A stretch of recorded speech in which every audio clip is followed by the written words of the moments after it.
In late October, about 3 weeks after the first Harvey Weinstein stories broke, the Sun newspaper, a British tabloid, reported on the existence of a secret WhatsApp group that named several members of parliament and detailed their alleged UAL improprieties. On October 27, Prime Minister Theresa May described the list as deeply concerning and urged any victims to go to the police. 2 days later, the names of 36 Tory MPs surfaced publicly on a so-called spreadsheet of shame. Since then, more or less daily, the British media has followed the suspension and investigation of MPs from both of the United Kingdom's main parties, who have been accused of UAL harassment, from pressuring young staff members to go on dates with potential donors to groping and sending UAL chatter to 19-year-old job applicants, as well as other, more disturbing behavior.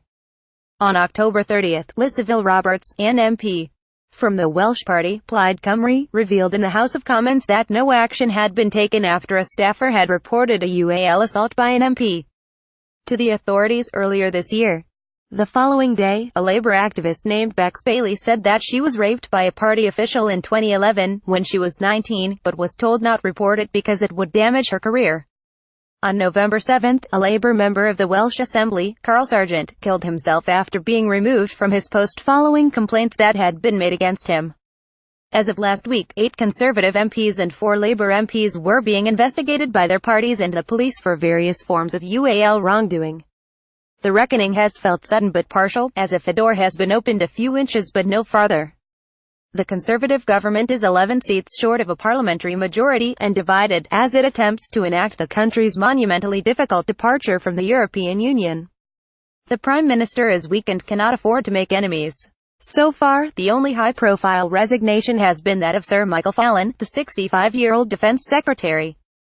Alcohol is a power drug which turns some into a Jekyll Hyde, a friend of Fallon's told the journalist. Most of the accused seem determined to ride it out.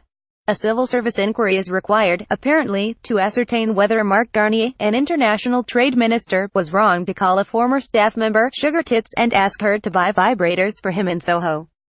He does not deny it. "I'm not going to be dishonest," Garnier has said. During the 80s and 90s, the word for the pervading British attitude to end UAL power, which is still prevalent in Westminster and among the nation's traditional political commentators, was sleaze. Sleaze connoted naughty cabinet ministers and cheeky prostitutes.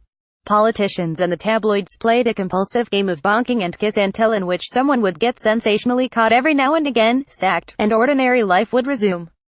Britain's leaders and the journalists who cover them have traditionally shared their roots in the decorous yet prurient culture of the best public schools and Oxford colleges, and have tended to treat in public life as farce.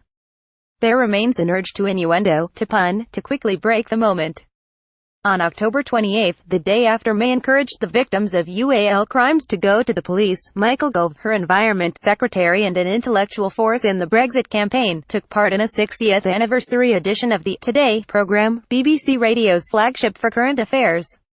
Gove reminisced with John Humphreys, the show's lead political interviewer for many decades, in front of a live audience.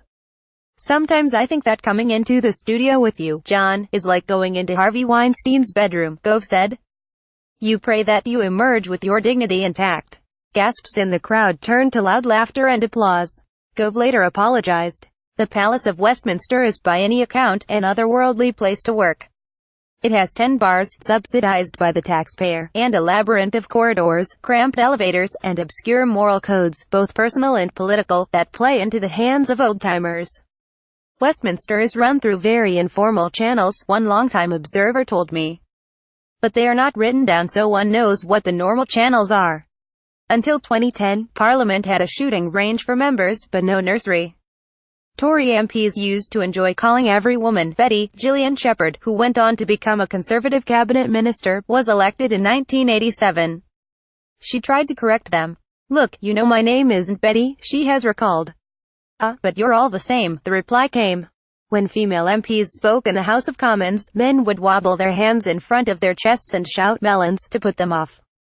In the early aughts, Bonnie Soanes, a radio journalist, noticed that even the new generation of women in Parliament, including the 101 members who joined the Labour benches in 1997, known as Blair's Babes, doubling the number of female MPs overnight, were receiving disparaging coverage in the news media, which focused on their clothes rather than on their accomplishments. In 2004, Soames collected 83 interviews with female MPs about their daily experiences in Westminster. "The stories we heard were so brutal and so normalized that they reduced us to tears," she said last week. It still goes on. In January 2017, a veteran Tory backbencher, Sir Nicholas Soames, was called out by a Scottish National Party MP, Tasmina Ahmed-Sheikh, for woofing at her while she was speaking in the Commons.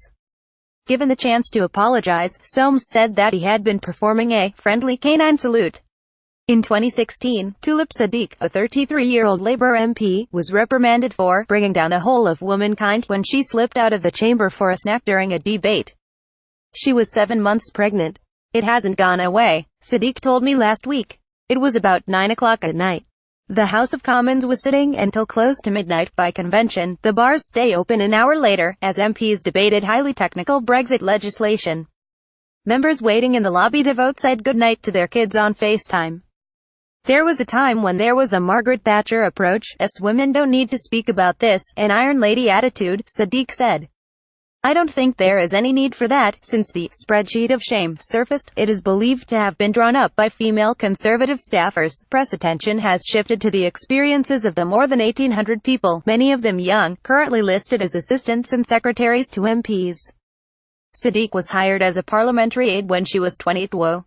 "Right after I started, people said, don't go in a lift with him. If you are working late, avoid this guy. This guy once slapped me on the bum. This guy eyed me up and down. This guy at a conference invited me back to his hotel," she said. "It was the culture. It was very much accepted and you were just warned. You knew which male MPs to avoid, which is terrible, but everyone knew." Siddiq believes that there may eventually be hundreds of investigations into UAL harassment in Westminster, following a long period in which few came forward publicly. "I remember that feeling of, I don't want to upset anything or jeopardize my career," she said. "I understand that yearning to succeed and therefore the imbalance of power." In 2014, the Deputy Speaker of the House of Commons, Nigel Evans, was prosecuted for 9 counts of UAL assault and rape of young male staffers. Evans was acquitted, but the case documented a working life in which MPs routinely got drunk with young assistants and expected them to stay over at their houses. It also captured confusion about consent and a reluctance to speak out. In Westminster, parliamentary aides are directly employed by MPs, often in offices of 2 or 3 people, meaning that, in abuse and harassment cases, victims have no obvious recourse or independent authority to appeal to. In the Evans case, many of his alleged victims refused to identify as such in court. Crazy Westminster. "It seemed so funny," one said, recalling the night that Evans wordlessly put his hands down his pants, twice, in a London pub. The same year, Channel 4 News and Firecrest Films interviewed almost 70 current and former parliamentary aides, anonymously, and found that a third complained of being ually harassed. According to transcripts of the interviews, which the filmmakers shared with me, many others, like this young female staffer, did not. "An MP started hitting on me at a reception. It was redacted MP, who is notorious. I have to calculate the power balance and work out what to say. If someone did put their hand on my leg, I wouldn't say stop, as it would make a bigger deal out of it than it was.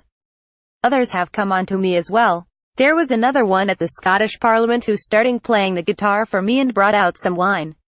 It was a good-natured approach, so I didn't complain. It's not good for other people to see that, as I want to stay as clean as possible and not be in any rumors." In Britain, the fallout from the Weinstein revelations is taking place in a society that has been struggling, and for the most part failing, to confront institutionalized forms of UAL abuse for several years. In 2012, the disclosures following the death of Jimmy Savile, an infamous BBC TV presenter who ually assaulted hundreds of children, shook the nation's faith in our collective ability to recognize crimes committed before our eyes. Since the Evans case, parliamentary staff have had an anonymous helpline to report bullying, harassment, and other workplace problems. The number of calls more than doubled between 2015 and 2016. And in recent weeks, both May and Jeremy Corbyn, the Labour leader, have announced plans to modernize and toughen up employment practices within their parties. But these are small steps on a daunting road. Last week, a Labour baroness described to me a feeling of high-level guilt among senior women in Parliament towards more junior colleagues, whom they have had fall prey to the same crimes and injustices that they once endured. "We are the powerful people now," she said. "And we have allowed this to happen. We are perpetrators of this, the scene in Westminster, a distracted government, and a society that is mortified by ual abuse and desperate to avoid the subject, means that MPs are largely on their own as they consider what they have witnessed and their own behavior. It is not obvious who will choose to take a stand. Last Thursday, at lunchtime, I dropped by the office of Andrew Bridgen, the Conservative MP for North West Leicestershire. Bridgen used to run a vegetable factory and is an unreconstructed, Brexit-voting Tory. He described the House of Commons to me as the finest debating chamber in the world. When, in June 2010, Bridgen made his maiden speech to the House, he began, "I was told that my speech should have all the attributes of a lady's well-kept dress," meaning that it should be long enough to cover all the important points but still short enough to be interesting. A few months later, Bridgen heard 3 female MPs in the tea room complaining that they did not feel safe sharing an elevator with Daniel Poulter, one of his colleagues. At the time, Bridgen reported their concerns to the Conservative Whip's office.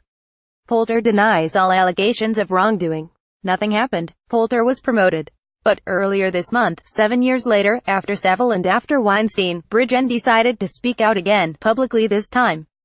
He told me that he has since been contacted by other alleged victims of Poulter. "I have been told I could well be a hate figure in my own party," Bridgen said. "I asked him what had changed his mind. I think it is where I have got to," he said. "It is all symptoms of the same disease." He was off to one of Westminster's many dining rooms for a colleague's retirement lunch. "Prime ministers come and go. Terms in power come and go," Bridgen said. "In the end, you've got to be able to look yourself in the mirror and say, what did I do when I was in a position of power?